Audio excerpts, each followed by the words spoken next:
అదే RTV app వార్తల్ని క్షణాల్లో చదివే అవకాశం ఉంటుంది. ఒక న్యూస్ పేపర్, ఒక టెలివిజన్ ఛానల్ మీ చేతుల్లో ఎప్పుడూ ఉంటాయి. టీటీడీ చరిత్రలో ఎప్పుడు కని విని ఎరగని సంఘటనలు ఈరోజు జరుగుతున్నాయి. ఏదైతే జగన్మోహన్ రెడ్డి ఎన్నికల్లో తీవ్ర పరాభవంతో ఏ విధంగా మాట్లాడాడో మనం చూసాం. ఓటమి చెందిన రోజే ప్రజల గురించి ఎలాంటి వ్యాఖ్యలు చేశాడో ఎవరు కూడా హుందాతనంగా తప్పుకుంటారు. ప్రజల్నే నిందించే స్థాయికి ఆ రోజు జగన్మోహన్ రెడ్డి మీడియాతో మాట్లాడడం జరిగింది.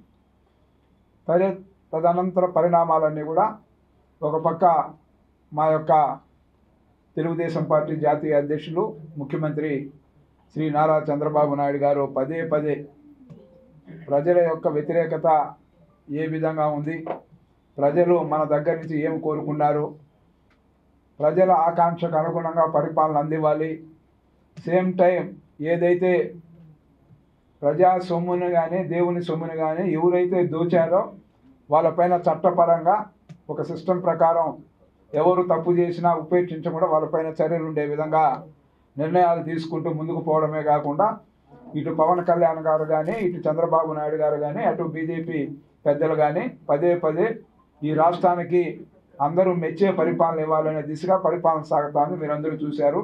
అందులో భాగంగానే ఎన్నికల హామీకి సంబంధించిన వచ్చిన మొదటి రోజే 5 సంతకాలతో ప్రజలకు ఏ విధంగా చేయాలో చూశారు. అదే సందర్భంలో తిరుమల తిరుపతికి దేవస్థానానికి సంబంధించిన అక్కడ జరిగిన అవకతవకలపైన ఏదైతే ముఖ్యమంత్రి జగన్మోహన్ రెడ్డి గతంలో తమ సమీప బంధువు చిన్నాన్నైన వారిని అక్కడ టీటీడీ బోర్డు చైర్మన్గా నియమించుకోవడం, మరలా తన సొంత ఇంటి మనిషి అయిన తిరుపతి శాసనసభ్యులు కరుణాకర్ రెడ్డి గారిని ఆ రోజు మళ్ళీ టీటీడీ బోర్డులో చైర్మన్గా నియమించుకోవడం, అప్పుడే అనుమానాలు వచ్చాయి చాలామందికి. ఎందుకంటే వాళ్ళ దీంట్లో ఒక పదవి ఇచ్చినాక ఇంకొక ఇతర కులస్తులకు ఇస్తారని భావించారు. ఇంకో పేరు కూడా తెర మీదకి వచ్చింది బీసీల్లో. కానీ ఇవ్వలేదంటే దాని వెనక ఏదో ఉంది అనే అనుమానాలు వచ్చాయి. దానికి ఈరోజు నిదర్శనం టీటీడీలో భారీ ఎత్తున అవినీతి అక్రమాలు జరిగాయి అనే దానికి నిదర్శనమే నిన్న ఫైళ్ళు దగ్ధం జరిగిన సంఘటన బట్టి రుజువవుతోంది. ఈరోజు మీ అందరికీ తెలుసు, శ్రీవాణి ట్రస్ట్ పేరుతో రోజుకి ఎన్ని వేల మందికి శ్రీవాణి ట్రస్ట్ టికెట్లు అమ్మారు, దానికి అకౌంట్స్ ఏంది, సరే ఆ డబ్బు వచ్చిన దాన్ని ఏ విధంగా ఖర్చు పెట్టారు, ఎన్ని దేవాలయాలు నిర్మాణం చేశారు, ఎన్ని దేవాలయాలకు రోడ్లు కానీ ఇతర సౌకర్యాలు కానీ కల్పించారు, అదేవిధంగా టీటీడీకి సంబంధించి మిగతా విషయాల్లో ఏదైతే 1800 కోట్లు కరుణాకర్ రెడ్డి సొంత తనయుడు ఈడ ఎమ్మెల్యే చేసుకోవాలనే ఉద్దేశంతో ఎన్నికల ముందు 3 నెలలుగా 1700 కోట్లు సివిల్ వర్కులకి అనుమతి మంజూరు చేశారంటే దానికి ఈరోజు వాటన్నిటిపైన ఎంక్వైరీ చేసే విధంగా ప్రభుత్వం ముందుకెళ్తూ ఉంది, టీటీడీ కూడా ముందుకెళ్తూ ఉంది. అదేవిధంగా ఇక్కడ టీటీడీ ఉద్యోగస్తులకు సంబంధించి ల్యాండ్స్ ఇచ్చారు పాదిరేడు దగ్గర. ఒక పక్క ఉద్యోగస్తులు కూడా దాని రేటు విషయంగా కానీ ఆడ అలాట్మెంట్ విషయం కానీ, సరే అలాట్మెంట్ చేసిన దాంట్లో అందరు ఉద్యోగులకి సమానంగా ఇవ్వకుండా ఏ యాంగిల్లో ఇచ్చారనేది అందరూ చూశారు. దానిపైన కూడా జగన్మోహన్ రెడ్డి బొమ్మలు ముద్రించడం, వాళ్ళు డబ్బు ఇచ్చి నువ్వు అలాట్మెంట్ చేస్తే డబ్బు కడతా ఉన్నారు. ఆ ప్లాట్కి ఆడ 1000 రూపాయల అంకరం ఉంటే 2000 వసూలు చేస్తూ ఉండవు. నువ్వేం దానం ఎలా? ఎన్నికల ముందేదో మేము ఇచ్చేసినట్టు ఇచ్చేసి ఆడ పాదిరేడు భూములు అక్కడికి సంబంధించి అక్కడ ఎమ్మెల్యే శ్రీమతి రోజా గారు ఏమి జరిగింది ఆ భూములకు సంబంధించి అక్కడ రికార్డ్స్ అన్నీ కూడా పరిశీలించి ఆ యొక్క దీంట్లో జరిగిన అవినీతి అక్రమాలపైన కూడా నిగ్గు తేల్చాల్సిన అవసరం ఉంది. అది కూడా ఒకవైపు జరుగుతుంది. అదేవిధంగా ఆ చుట్టుపక్కల భూములు కొనుగోలు చేయడం, 60 కోట్ల రూపాయలు ఆ డెవలప్మెంట్ కని మంజూరు చేయడం, ఆ 60 కోట్ల రూపాయలు మళ్ళీ తిరిగి టీటీడీ దీంట్లో జమ అయిందా లేదా, అదేవిధంగా టీటీడీ ఉద్యోగస్తుల యొక్క దీన్ని ఏ విధంగా అలాట్మెంట్ కానీ ఇతర వివరాలు కానీ వాళ్ళ సొంత ఆస్తులు చుట్టుపక్కల కొనుగోలు చేసి ఏ విధంగా ఇది చేసుకున్నారనే దానిపైన కూడా అనుమానాలు కూడా దాన్ని నివృత్తి చేసే విధంగా కూడా ఎంక్వైరీ జరుగుతుంది.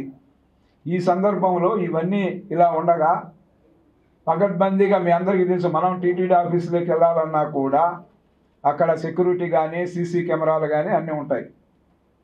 దానికి సంబంధించి అక్కడ వెళ్ళాలంటే బయట వ్యక్తులు ఎవరు పోయి అక్కడ అంత ధైర్యంగా ఆ పని చేసే పరిస్థితి లేదు. లేదా షార్ట్ సర్క్యూట్ వల్ల లేదా దీపాలు వెలిగించిన దాంట్లో జరిగిందనో ఇంకొక అనుమానం అంటే ఆ ప్రసక్తే లేదు. ఎందుకంటే ఫైల్స్ ఉండే చోటే జరగాలనా.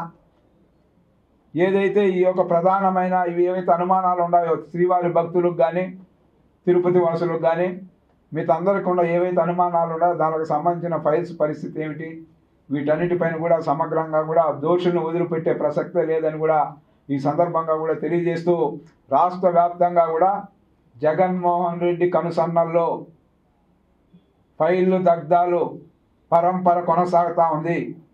మీ అందరికీ తెలుసు, మొట్టమొదట ఏదైతే మైనింగ్కి సంబంధించి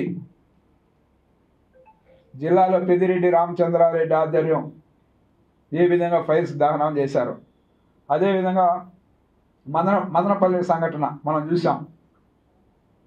అదేవిధంగా పోలవరంకు సంబంధించిన నిన్న జరిగిన సంఘటనలు కావచ్చు. ఇవన్నీ చూస్తే ఇంకా కూడా భారీ ఎత్తున వీళ్ళు కుట్ర పన్నే పరిస్థితి ఉండాలి. ఫైల్స్ అన్నీ కూడా దగ్ధం చేయాలి. ప్రతి ఒక్క డిపార్ట్మెంట్లో కూడా అవినీతి. రెవెన్యూలో కొన్ని వేల ఎకరాలు మీరే చూసినారు, మన చిత్తూరు జిల్లాలో వేల ఎకరాలని ఏ విధంగా కైవసం చేసుకున్నారు. అవన్నీ బయటపడతాయి కాబట్టి ఆడ దగ్ధం చేయడం. కనీసం దేవుడు అంటే భయం ఉంటుంది, దేవుని భక్తి ప్రపత్తులతో ఉండాలి అనేది చూస్తే ఇక్కడ కూడా ఫైళ్ళు దగ్ధం చేసేదానికి పూనుకున్నారంటే ఎంత బరి తెగింపు ఉందో దీన్ని బట్టి అర్థమవుతా ఉంది. కాబట్టి ప్రజలందరూ కూడా టీటీడీ దీనిపైన సమగ్రంగా కూడా అవి జరుగుతూ ఉన్నాయి. ఆల్రెడీ కూడా టీటీడీకి సంబంధించి దర్శనాలు విషయం కావచ్చు, ఈ వర్కుల విషయం కావచ్చు, హడావుడిగా ఎన్నికల ముందు ఒక ఎమ్మెల్యే అభ్యర్థిగా తన సొంత మనిషిని గెలిపించుకోవడానికి తనయుడి గెలుపు కోసం టీటీడీ నిధుల్ని ఏ విధంగా దారాదత్తం చేశారో ఆ కాంట్రాక్టర్లందరూ కూడా సీఎం గారి దృష్టిలో కూడా ఉన్నాయి. ఆ కాంట్రాక్టర్లకు కూడా హడావుడిగా వర్కులు ఇచ్చి కోట్లాది రూపాయలు ఇచ్చేయడం మనం చూస్తా ఉన్నాం. అదేవిధంగా పక్కన చూస్తే చంద్రగిరి నియోజకవర్గంలో కూడా ఏ విధంగా తుడా నిధులు గల్లంతయ్యాయో స్పష్టంగా తెలుస్తూ ఉంది. దానిపైన కూడా ఖచ్చితంగా కూడా ఎంక్వైరీలు జరుగుతాయి. అదేవిధంగా స్మార్ట్ సిటీ నిధులకు సంబంధించి ఒకసారి చూస్తే తిరుపతిలో స్మార్ట్ సిటీ నిధులు భారీ ఎత్తున గల్లంతయ్యాయి. ఎలాంటి అనుమానాలు లేదు. మొత్తం దానిపైన కూడా ఎంక్వైరీ పెట్టమని ఆదేశాలు ఉన్నాయి, ఆదేశాలు ఇచ్చి ఉన్నారు. ఎవరెవరు ఇంజనీర్ల దగ్గర నుంచి బినామీ కాంట్రాక్టర్లు స్మార్ట్ సిటీ నిధులు ఎవరెవరు చేశారు, స్మార్ట్ సిటీ నిధులు ఏ విధంగా ఎస్టిమేషన్స్ పెంచి బిల్లులు పాస్ చేశారు, వీటన్నిటిపైన కూడా నిన్న కూడా ప్రజా దర్బార్ జరిగితే అక్కడ చాలామంది వచ్చి కూడా అవన్నీ చూడడం మా దృష్టికి తేవడం జరిగింది. అదేవిధంగా దీనికి సంబంధించి ఎవరైతే ఆడ ఇంజనీర్లు కానీ వీళ్ళు కానీ భాగస్వామ్యం అయ్యారో టీటీడీకి సంబంధించి కూడా ఈ యొక్క ఫైల్స్ దగ్ధంలో ఎవరి పాత్ర ఉందో ఖచ్చితంగా కూడా త్వరలో తేలబోతా ఉంది. దేవుని సన్నిధి, దేవుని యొక్క దీనికి సంబంధించి ఇంత బరి తెగింపు జగన్మోహన్ రెడ్డి, నీకు దేవుడు అంటే నమ్మకం లేదు, ప్రజల యొక్క మ్యాండేట్ని గౌరవించాలనే నమ్మకం అసలు లేదు, ప్రజాస్వామ్యబద్ధంగా రాజ్యాంగబద్ధంగా ఎంపికైన నువ్వు ఎంతోమందిని తెలుగుదేశం పార్టీ వాళ్ళని పొట్టన పెట్టుకున్నావు. ఈరోజు ఈ విధంగా స్వామివారితో కూడా చెలగాటం ఆడుతా ఉన్నావు జగన్మోహన్ రెడ్డి, జాగ్రత్త. శ్రీవారితో పెట్టుకున్న వాళ్ళు ఎవ్వరు కూడా మనుగడ సాగించలేదు ఈ భూమి మీద అనేది గత మీ కుటుంబంలో జరిగిన చరిత్ర కానీ ఇంకోటి కానీ చూస్తే తెలుస్తుంది. ఇక్కడ స్థానికులు కూడా మా అందరికీ తెలుసు స్వామివారితో పెట్టుకున్న వాళ్ళు ఏమైపోతారనేది. కాబట్టి ఇలాంటి ఘటనలకు పాల్పడుతున్న వైసీపీ శ్రేణులకు త్వరలోనే కూడా కఠినంగా కూడా పోలీస్ డిపార్ట్మెంట్ ప్రభుత్వం కానీ కఠినంగా వ్యవహరిస్తుందని కూడా తెలియజేస్తూ ఈ యొక్క ఫైల్స్ విషయంలో కూడా మిగతా వాళ్ళ అనుచరులు ఏ విధంగా ఇది చేస్తూ ఉంటారో మనం చూస్తాము. మేము కూడా ఇప్పుడే పోయి ఆర్ఎన్ శ్రీనివాసులు గారు, మేమందరం కూడా ఎమ్మెల్యే గారు, జనసేన పార్టీ, బీజేపీ, తెలుగుదేశం కూడా అక్కడ ఆ ప్రాంతాన్ని కూడా చూసి రావడం జరిగింది. వాటన్నిటిని కూడా చూసిన తర్వాత ఇంకా కూడా వాస్తవాలు వెలుగులోకి వస్తాయి. వాటన్నిటిని కూడా దీని వెనక ఖచ్చితంగా కూడా వైసీపీ ఈ యొక్క రాష్ట్ర వ్యాప్తంగా జరుగుతున్న ఈ ఫైళ్ళ దహనాలో మొదటి ముద్దాయి మాజీ ముఖ్యమంత్రి జగన్మోహన్ రెడ్డి, రెండవ ముద్దాయి పెద్దిరెడ్డి రామచంద్రారెడ్డి. కాబట్టి వీళ్ళ పైన రాబోయే రోజుల్లో ప్రజా చట్టపరంగా చర్యలు ఉంటాయని కూడా తెలియజేస్తూ, కొంతమంది మీరు చూస్తూ ఉన్నారు కేసులు పెడతా ఉన్నారు అంటానే విదేశాలకు పారిపోయే పరిస్థితి చూస్తూ ఉన్నారు మనం. అలాంటివి కూడా వెనక్కి రప్పించి వాళ్ళపైన కేసులు ఉండి వాళ్ళందరినీ కూడా చేయడం, నోటీసులు ఇవ్వడం మనం చూస్తాను. ఈ విధంగా ప్రజాధనాన్ని దోచుకున్న ఏ వ్యక్తిని వదిలిపెట్టే ప్రసక్తే లేదని కూడా తెలియజేస్తూ సెలవు తీసుకుంటాం. ప్రత్యక్ష దైవం వెంకటేశ్వర స్వామికి అందరూ ప్రపంచంలో భక్తులంతా వచ్చి కానుకలు చెల్లించుకుంటారు. కానీ వైఎస్ఆర్సీపీ ప్రభుత్వం అధికారంలోకి వచ్చిన తర్వాత స్వామివారి దగ్గరే డబ్బు దోచుకున్న వ్యక్తులు ఎవరన్నా ఉన్నారంటే ఈ వైఎస్ఆర్సీపీ ప్రభుత్వం. ఆ వైఎస్ఆర్సీపీ ప్రభుత్వంలో ఉన్న ఈ Jaganmohan Reddy and co batch ఎవరైతే ఉన్నారో ఆ రోజు టీటీడీ చైర్మన్గా పనిచేసిన వాళ్ళు, ఈఓలుగా పనిచేసిన వాళ్ళు, స్థానికంగా ఎమ్మెల్యేలుగా ఉన్న ప్రజాప్రతినిధులు వందల కోట్ల రూపాయలు దారి మళ్లించారనేది నగ్న సత్యం. దాని మీద తెలుగుదేశం పార్టీ ఎన్డీఏ కూటమి అధికారంలోకి వచ్చిన తర్వాత స్వామివారి సొమ్ముకు ఖచ్చితంగా లెక్కలు ఉండాలి, స్వామివారి పవిత్రతను కాపాడాలి. స్వామివారి పవిత్రతను కాపాడంతో పాటు భక్తుల మనోభావాలను కాపాడాలనే ఉద్దేశంతో విజిలెన్స్ విచారణ చేపడుతున్న తరుణంలో, నోటీసులు ఇచ్చిన తరుణంలో ఈరోజు వెంటనే ఆ ఫైల్స్ దగ్గడం అనేది చాలా అనుమానాలకు తావిస్తుంది. దీని వెనకాల వైఎస్ఆర్సీపీ నేతల హస్తం ఉన్నదని నగ్న సత్యం. మేము కూడా ముఖ్యమంత్రి వారికి, ఉప ముఖ్యమంత్రికి, అదేవిధంగా దేవాదాయ శాఖ మంత్రివర్యులకు తెలుగుదేశం పార్టీ తెలుగు యువత పక్షాన్ని డిమాండ్ చేస్తున్నాం, విజ్ఞప్తి చేస్తున్నాం. వెంటనే విచారణ చేపట్టి ఒక స్పెషల్ ఆఫీసర్తో పాటు ఖచ్చితంగా దీని మీద నిఘా వ్యవస్థను ఎందుకు ఇంత వీక్ అయిందో, ఆడ ఎలా జరిగిందో వాస్తవాలు భక్తులకు తెలియజేసే విధంగా దీని వెనకాలన్న వైఎస్ఆర్సీపీ నాయకులను ఎంత పెద్దవారినైనా అరెస్ట్ చేసి, ఎందుకంటే స్వామివారి భక్తుల మనోభావాలకు సంబంధించిన విషయంగా ఈరోజు అందరూ కూడా భావిస్తున్నాం.